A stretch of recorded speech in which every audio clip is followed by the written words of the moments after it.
Does talking about your money make you cringe? Are you tired of fighting about finances? Do you want to stop sabotaging your financial happiness?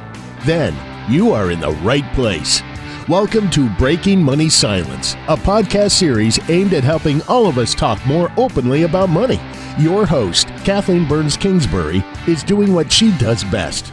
As a young girl, she was scolded for talking too much to her neighbors in class. After years of trying to be quiet, she discovered that speaking up about taboo topics is her strength. International speaker, author, and founder of KBK Wealth Connection, Kathleen understands money and our relationship with it. She is a wealth psychology expert who has helped thousands of advisors and clients communicate more effectively about money. Now, listen to Kathleen as she assists today's guest in busting their favorite money myth wide open.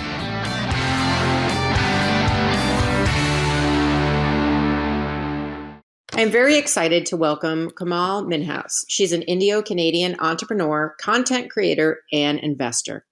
She's the founder of Co-Media, a media production and investment company that focuses on telling women's stories worldwide. In 2014, she became producer and co-founder of Dream Girl, a documentary that tells the story of ambitious female entrepreneurs. In May of 2016, Dream Girl premiered at the White House as part of the United States of Women Summit. And shortly after, Komal was named one of Oprah's Super Soul 100. It's a list featuring extraordinary individuals who live life intentionally. These days, she spends her time speaking, writing, and creating inspiring content with her team in Ottawa, Canada. Komal, welcome to the Breaking Money Silence podcast. I'm so happy to be here. Thank you for having me. Yeah, when I saw you at the Vermont Women's Fund Gala, I said to myself, here's a woman who I want to break money silence with. Absolutely. It was a big part of the conversation that night, so I'm happy to be able to continue it today. Yeah, and so, Komal, tell us a little bit about the myth that you selected to bust wide open today. So we landed on health not being connected to wealth. I believe that a lot of people are kind of sucked into the belief that we have to hustle harder, we have to work so hard, we have to sacrifice our health to create wealth. But that limiting belief actually leads us to become more sick, more incapable of productivity that we all strive for, and more incapable of producing the kind of wealth that we want in our lives. And yes, like for sure, there's examples of people who lead very unhealthy lives who are abundantly wealthy. But for me, wealth isn't just monetary. It is a 360 of your life. What does your life fully encompass, and what does it look like in every aspect, from relationships to community to financial wealth? And that to me is like a true definition of wealth. So before we get into kind of picking this apart and busting this myth wide open, I'm curious what your thoughts might be on why you think we associate these two things together, that somehow in order to be wealthy, we have to just put self-care to the side and we just have to work 9 days. Do you have any sense of where that comes from, and why we get, especially women, get kind of sucked into that idea? Well, I fully believe that it is, I mean, I myself I'm a first generation Canadian. So my parents immigrated to Canada in the 70s. They didn't have the luxury of not working hard. They didn't have the luxury of questioning, their intentions when they're trying to make money and just survive in a new country. And so I believe that we're so connected to the generations past, which are generations of immigrants coming to a new land to, really build out life, a great life for their families and for generations to come. And so when you're born into that kind of atmosphere, when you're born into a place where hard work is so valued and all that's done day in and out, but you don't have the same struggles as your parents, or you don't have the same struggles as the generation before you, you're afforded an opportunity to pause. And for me, it came in the way of getting really sick because I didn't know how to stop, because I had ingrained my parents' habits in me. So I think that this is kind of a root cause in a lot of ways of self-care being an afterthought, because for my parents and for generations of immigrants who came before us, they didn't have an option to integrate self-care. It was really just about survival and creating a life they've always dreamed of for their families. That's such a great point. I guess it's one I haven't thought about in depth, but makes perfect sense. Here in the United States, I often think it's more is always better. The man with the biggest toys wins. That whole philosophy that somehow we have to run ourselves into the ground, and hadn't necessarily kind of connected it to our immigrant heritage. But that makes a lot of sense to me, actually. It does. And if you think of how that evolves, going from, what is the purpose when people first immigrate to a country? It's survival. It's giving their kids a better life than they had. When those kids inherit that wealth or, inherit those work habits and then don't have the same struggles, then you have the same habits of overwork without the grounded reality of why. So I think that's where materialism can come in. And that's where that motivation that is not actually connected to like a positive life moving forward and abundant, like spiritually abundant space comes from, because you have the habits of working hard and seeing what their parents created. But then it's like, now we're just going to build wealth for wealth's sake. And we're going to get the bigger houses and we're going to do all these things. And it takes a real critical intervention in someone's life for them to question that lifestyle. And it takes a lot of introspection that a lot of people aren't willing to actually do to get to that point.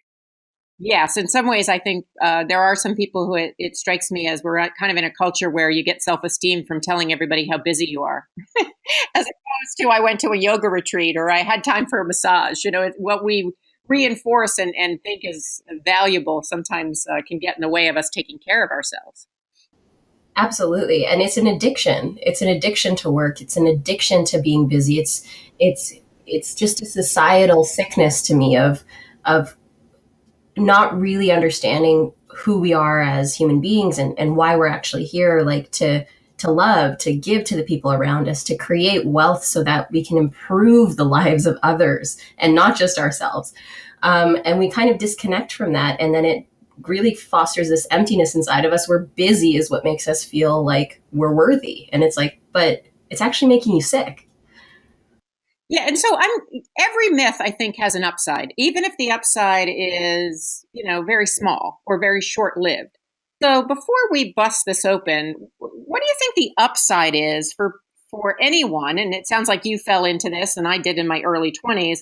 That you just believe you have to keep working, and you'll take care of yourself later in order to achieve wealth. Is there anything in it for the individual? I feel like the upside would be that for a lot of people, that's how they make their money. Like if you look at a lot of Silicon Valley folks who made their millions and sometimes billions early in their life, it's because they did not sleep. They did not take care of themselves. They did not prioritize community, family, all these things, but it accrued them significant amounts of wealth. But when that wealth came in, and if they're people who are introspective, they pivoted, and now community is front and center. Philanthropy is front and center.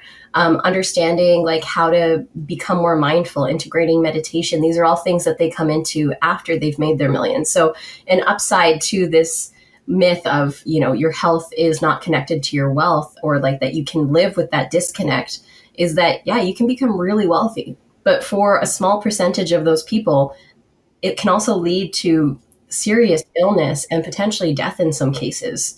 And we see that time and again with news stories about interns who are falling asleep at the wheel of their cars and dying, and people in Japan who are committing suicide because of the intensity of their work, or who actually die when they're at work because of the expected levels of productivity. So there is a middle ground, and the slight upside of, yeah, you might be able to get wealthy, but what are you sacrificing along the way?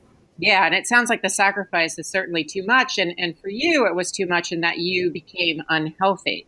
And so what tips do you have for people who are listening who say, you know what, I do believe that on some level. I believe that I have to work really hard. I believe that I don't have time to take care of myself.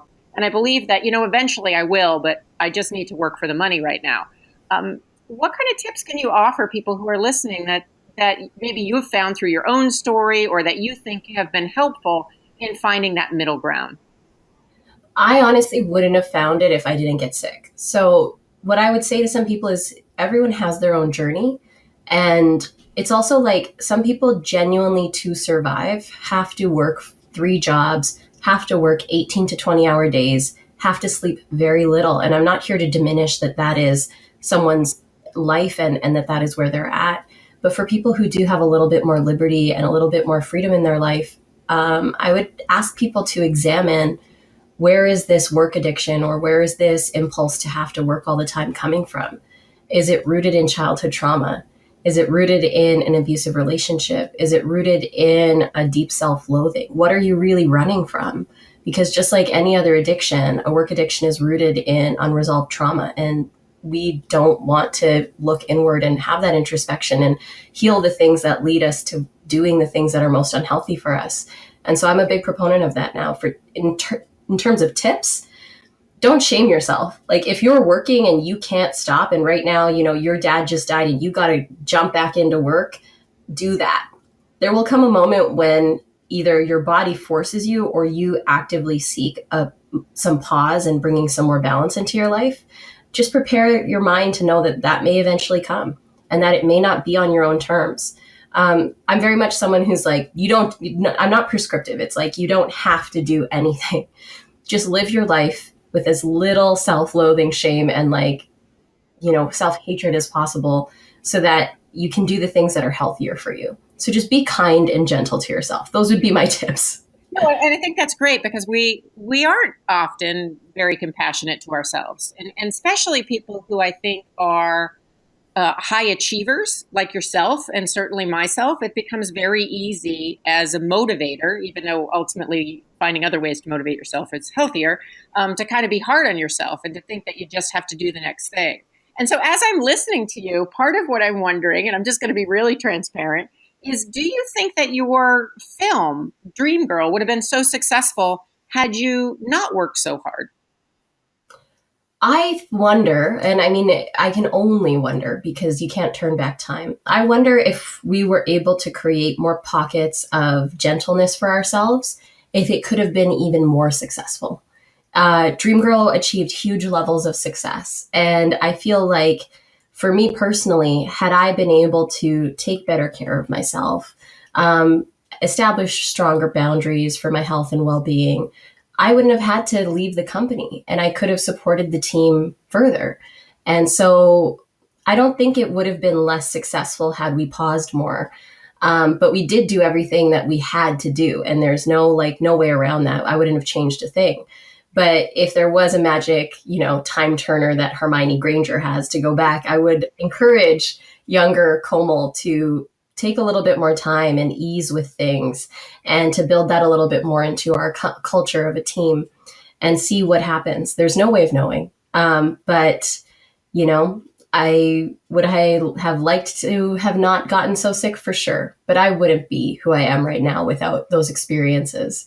So yeah, no regrets around it, but who knows? I wonder about that for sure. Yeah. So, and thank you for your transparency there. I think wondering about it makes sense, but you have a really great point is that we don't know what would have happened, but often what ends up happening if you slow down a little bit is there's some space for additional creativity, additional opportunities, and it's more of a long game than a short game.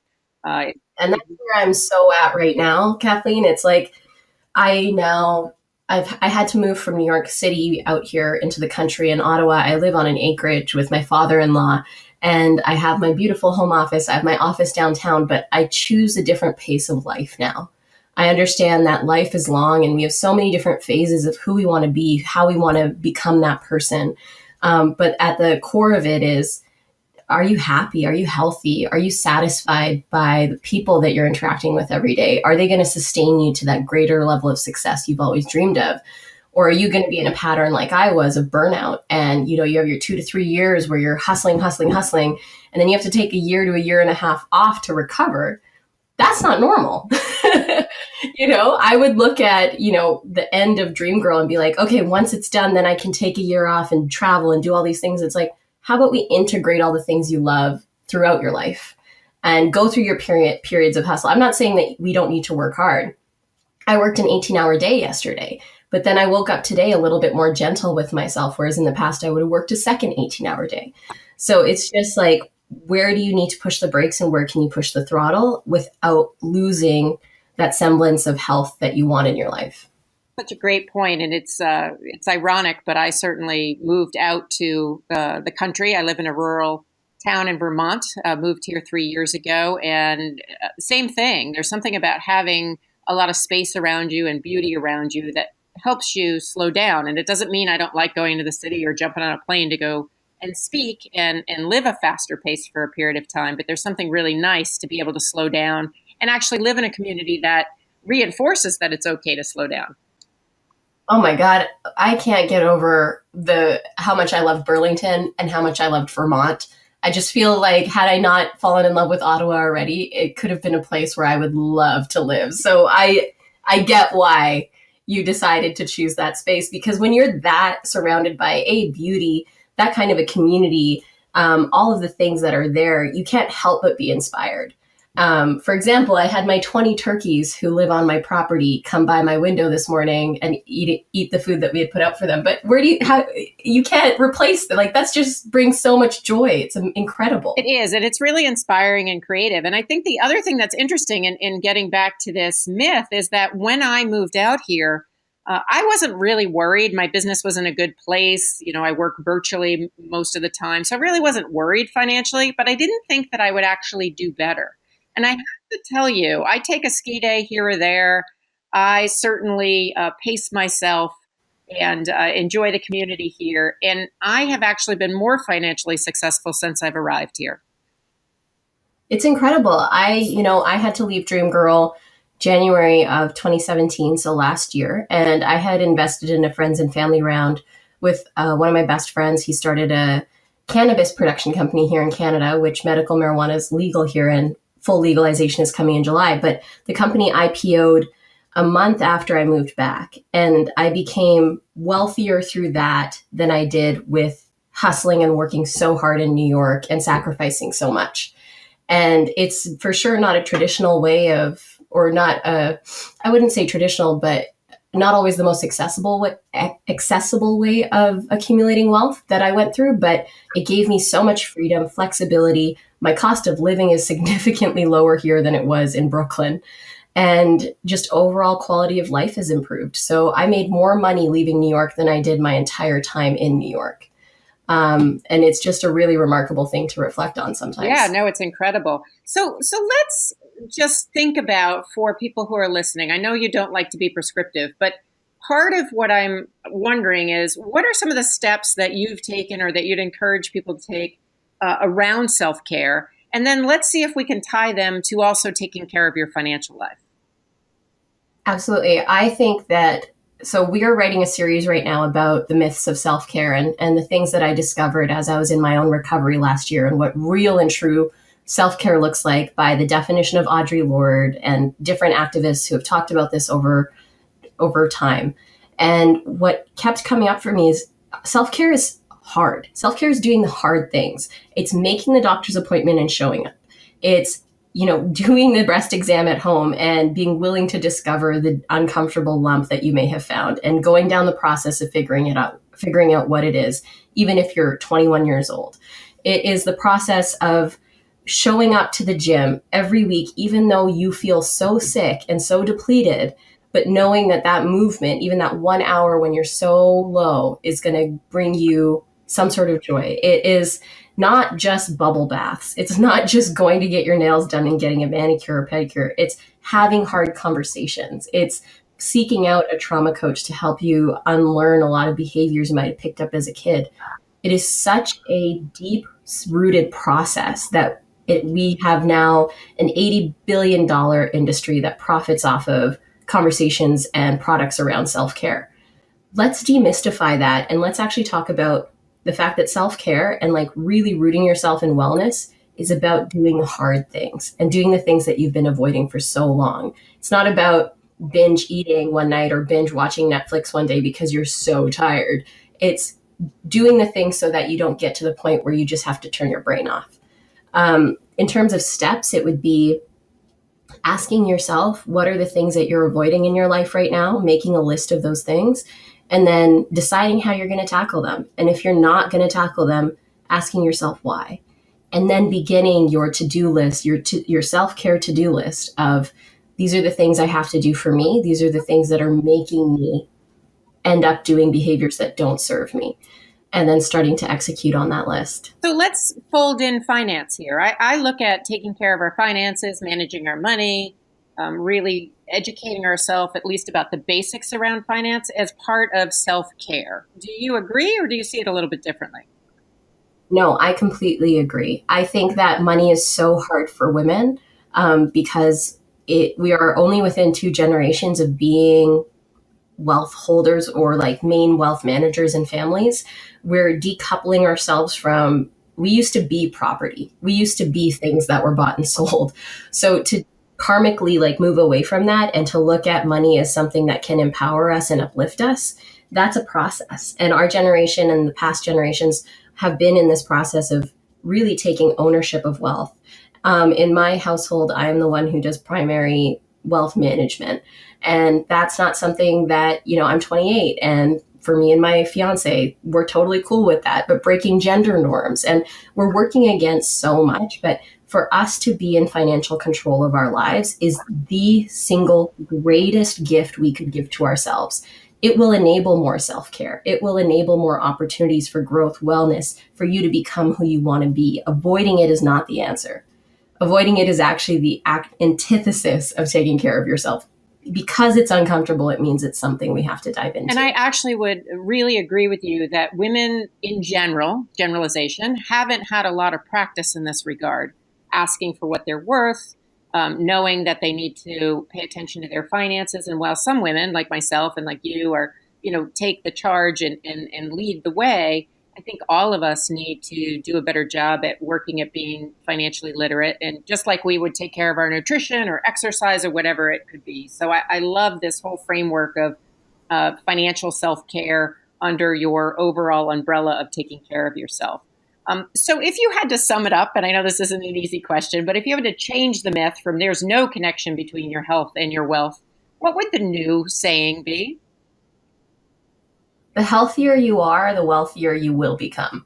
Period. End of story. Game over. Like, if you focus on your health, your mental well-being, your physical well-being, your emotional well-being, you will make so much money because you will have nothing holding you back. If you think of any reason why you don't want to sell your product, you don't want to put yourself out there, you don't want to invest in that company, it's rooted in fear.